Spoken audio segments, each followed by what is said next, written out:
Hello student, now we start our next chapter, electrostatics.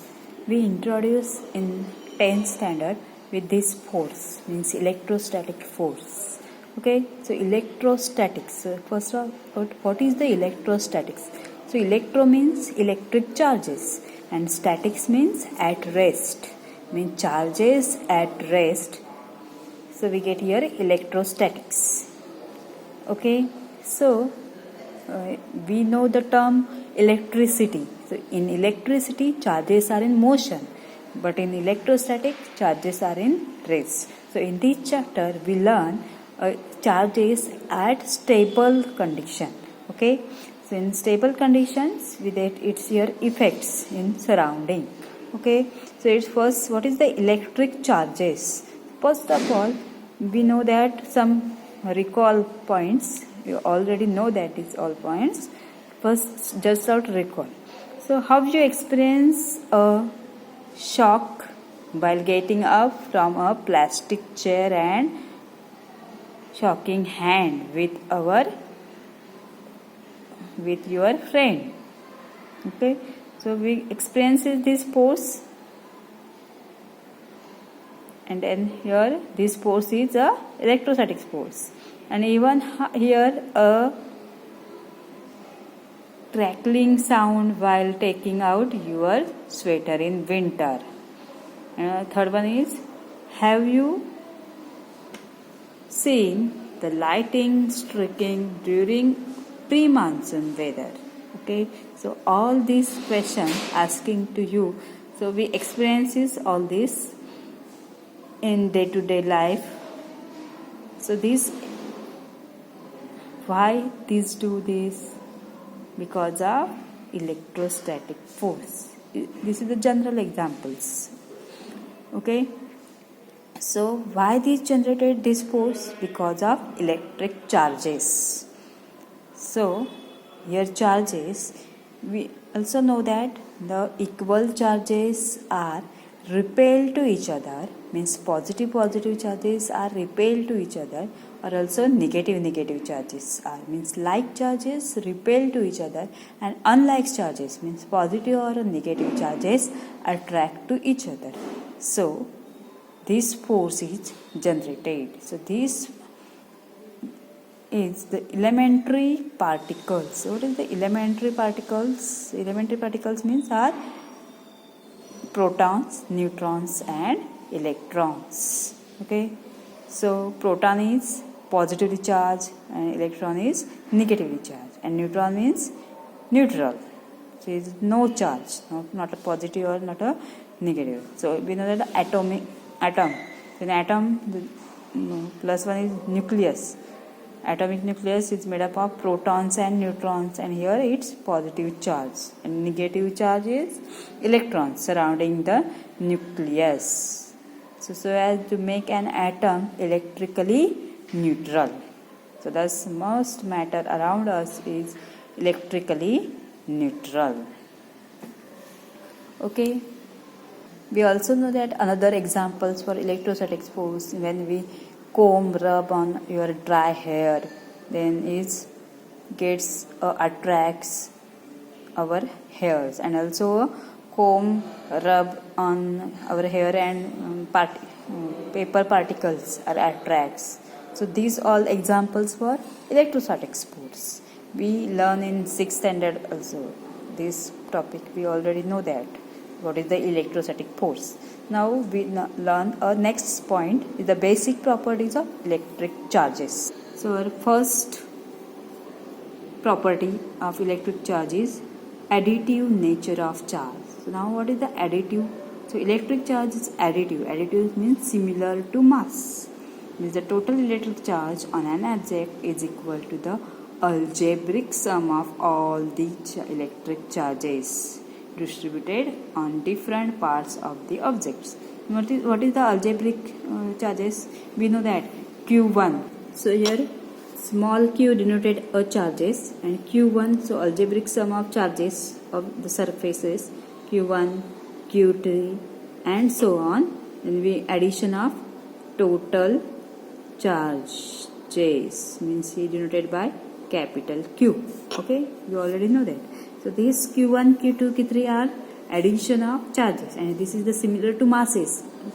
How are we adding masses of 1 point? So here mass of one object, suppose here m1 is the mass of first object, then second object, then third object, then we addition of mass, we get a total masses. So m1 plus m2 plus m3 and so on, we get a total is capital M. So now here same, here we adding a charges q1, q2 plus q3 and so on, then we get a total charge q. This is the additive nature of charges and the first basic property of electric charge. So some these two interesting to compare to additive properties with the charge with that of mass. When we adding a mass, similarly here we adding a charge, same property we consider here. So first property one is the masses of the particles constituting an object are always positive, whereas the charges distributed on different parts of the object may be positive or negative. Means suppose your mass one is m1 and second is minus m2. Then we adding a plus m1 and minus m2. Okay. Similarly here second characteristic, the total mass of an object is always positive, whereas the total charge on the object may be positive, 0 or negative.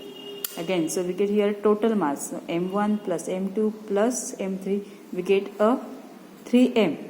Suppose this 3m is positive or negative or 0. Okay. So we get next characteristics, quantization of charge. So what is the quantization? So quantization means charge on an object can be increase or decrease in multiplies of E. It is because during the process an integral number of electrons can be transferred from one body to the other body. This is known as quantization of charge or discrete nature of charge. So we know the value of E means the charge on electron. So it's equal to 1.6 into 10 raised to minus 19 coulomb. So here this quantization of charge means Q is equal to plus or minus NE, and here N is small n is denoted integral of E. So integral of E is denoted by small n. So this value of charge, so E is equal to 1.6 into 10 raised to minus 19 coulombs, obtaining or determining by Millikan's oil drop experiment. Okay, so from this experiment we find out this value, and this is called the elementary charge. So it is the elementary charge. So we know that the SI unit of coulomb is, SI unit of charge is coulomb and denoted by C. Okay, so here this charge is getting some other